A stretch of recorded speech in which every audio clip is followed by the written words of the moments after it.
kita harus memberi pelatihan-pelatihan, penataran-penataran, dan juga seluruh penyelenggara negara, ASN, TNI, Polri, penyuluh-penyuluh pertanian di mana-mana harus kita perbaiki gajinya sehingga kualitas hidup mereka akan baik, sehingga mereka bisa memberi pelayanan kepada rakyat dengan sebaik-baiknya. Gantian yuk. Yuk gantian yuk foto yuk. Lalu.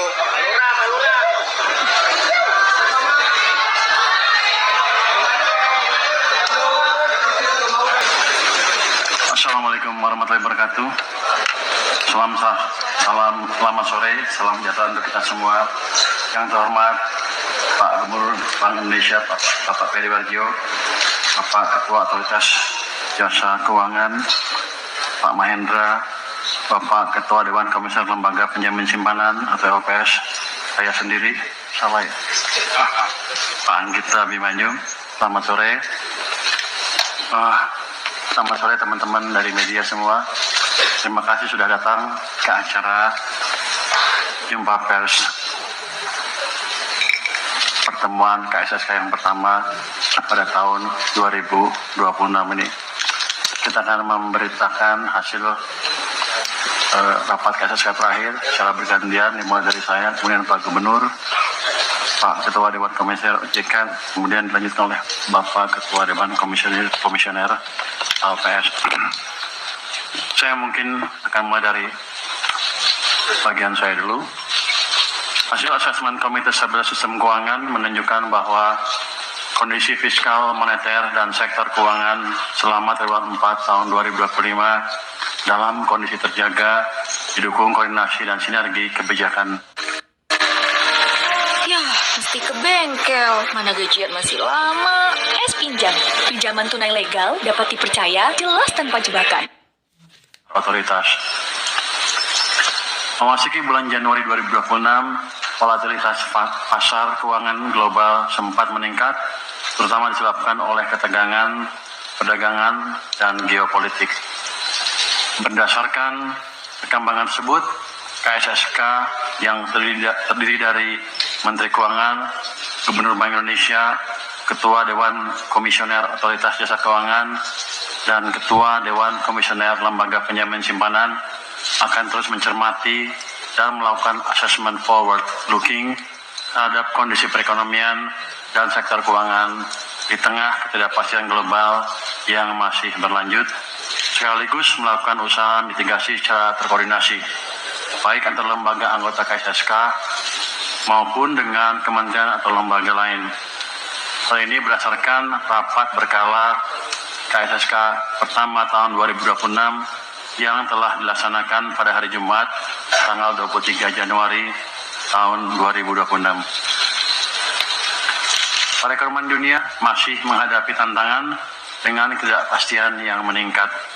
Dinamika ekonomi pada triwulan keempat tahun 2025 masih dipengaruhi oleh ketegangan perang dagang AS Tiongkok dan penurunan suku bunga The Fed yang lebih agresif.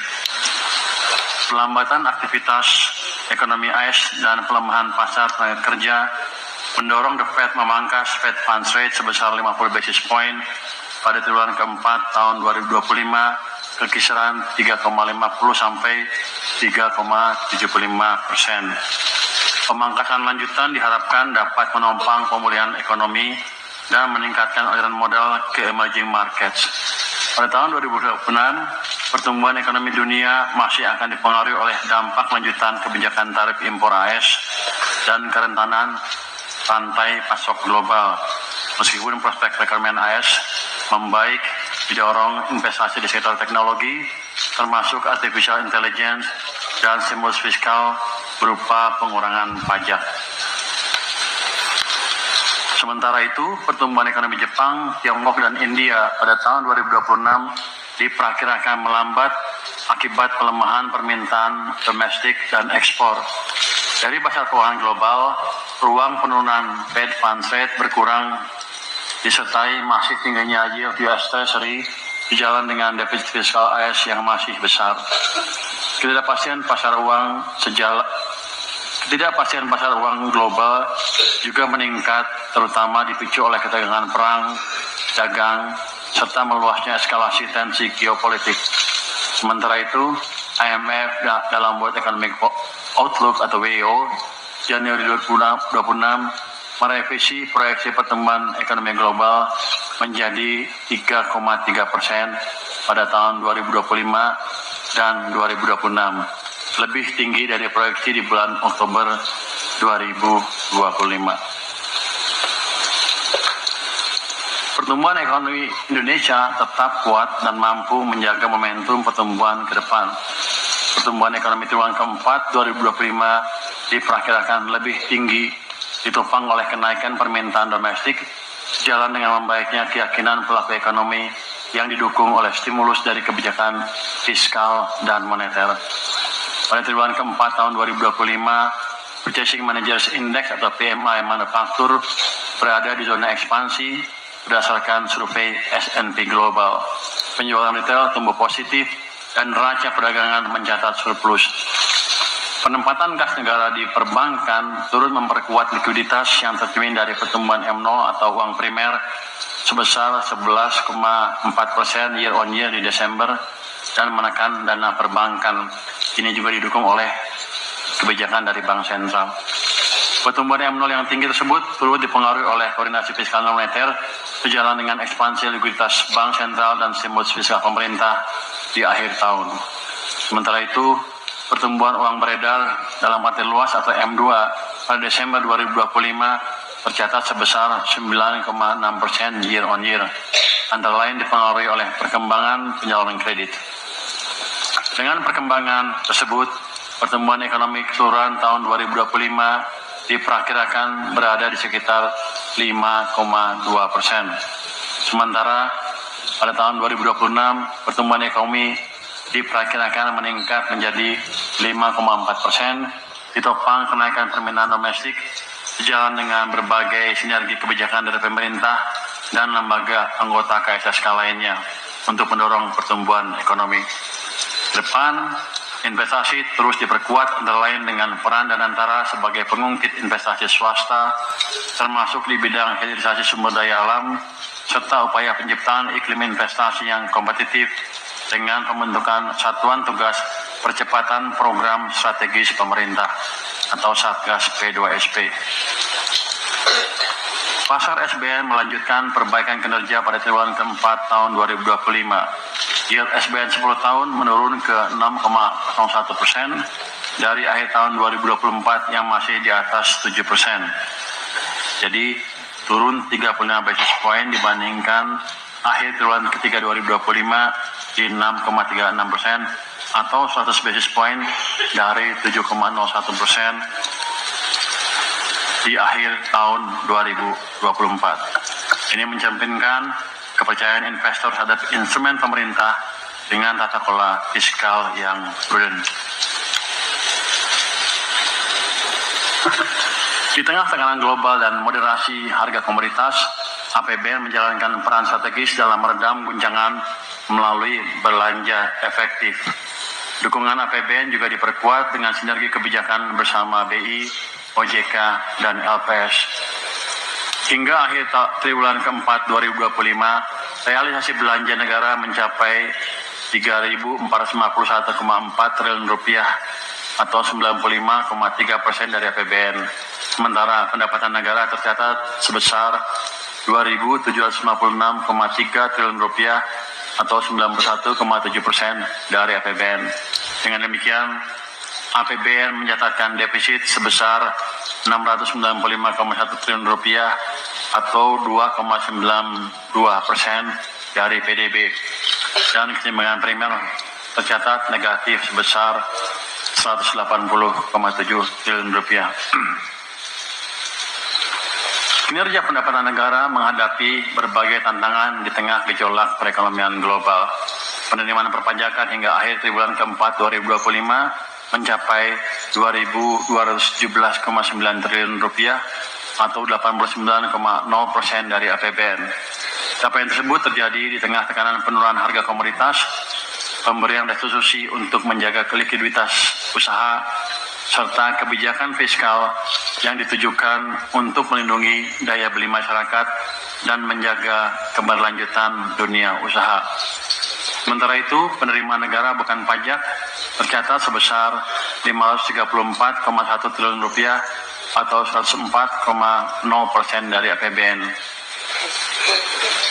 Di tengah pengalihan setoran dividen BUMN ke BPI dan Antara, kinerja PNBP tetap melampaui target. Ini didukung oleh peningkatan PNBP Kementerian Lembaga dan pendapatan BLU seiring percepatan dan inovasi layanan. Realisasi belanja negara diantaranya untuk pelaksanaan program pembangunan nasional seperti makanan bergizi gratis atau MBG, pembiayaan program Koperasi Desa Kelurahan Merah Putih, paket stimulus 1 sampai dengan 4 selama tahun 2025 yang bertujuan untuk menjaga daya beli masyarakat dan dunia usaha, mendorong konsumsi dalam negeri, serta mendorong pertumbuhan ekonomi. Untuk memperkuat aktivitas ekonomi dan melindungi daya beli, pemerintah mengalokasikan belanja yang manfaatnya langsung dinikmati masyarakat sebesar 805,4 triliun rupiah dalam bentuk penguatan dan proteksi daya beli yang meliputi program Keluarga Harapan, PIP, KIP, kuliah, beasiswa, dan lainnya, pemberian juga kartu sembako, ada BLTS Kasra, ada bantuan iuran PBI, JKN, ada juga gaji TPG, TPD, non-PNS, dan juga untuk perumahan. Untuk pelayanan publik mencakup MBG, cek kesehatan gratis, serta sekolah rakyat dan sekolah unggul Garuda. Untuk melakukan stabilisasi harga dan produksi dilakukan melalui subsidi non-energi antara lain subsidi kur dan pupuk, subsidi kompensasi energi, cetak sawah, dan optimasi lahan, serta bulog dan cadangan pangan. Untuk mendukung sarana publik dan produktivitas, ini meliputi renovasi atau revitalisasi sekolah, bendungan, irigasi, dan operasi pemeliharaan sarpras SDA, preservasi jalan jembatan, dan kampung nelayan, pengamanan nasional, dan budidaya ikan nila salin atau BINS. 4 program stimulus tahun 2025 yang dilanjutkan pada tahun 2026 meliputi 1. Perpanjangan jangka waktu pemanfaatan PPh final 0,5% bagi wajib pajak UMKM sampai dengan tahun 2029. Yang kedua, perpanjangan PPh 21 DTP untuk pekerja di sektor terkait pariwisata. Yang ketiga, PPh pasal 21 DTP untuk pekerja di industri padat karya. Dan yang keempat, program diskon iuran jaminan kecelakaan kerja atau JKK dan jaminan kematian atau JKM untuk semua penerima bukan penerima upah atau BPU.